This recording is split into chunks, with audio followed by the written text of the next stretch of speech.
pronunciation lesson is contrasting the sounds A and O. First, I will use each sound in a word.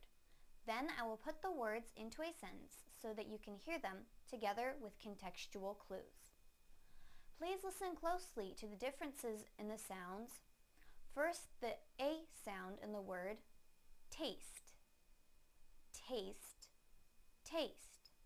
Now the O sound in the word toast, toast, toast. Now I will use them both in a sentence. Please taste the toast. Please taste the toast. Please taste the toast. Thank you for watching CartoonEnglish.tv's pronunciation lesson.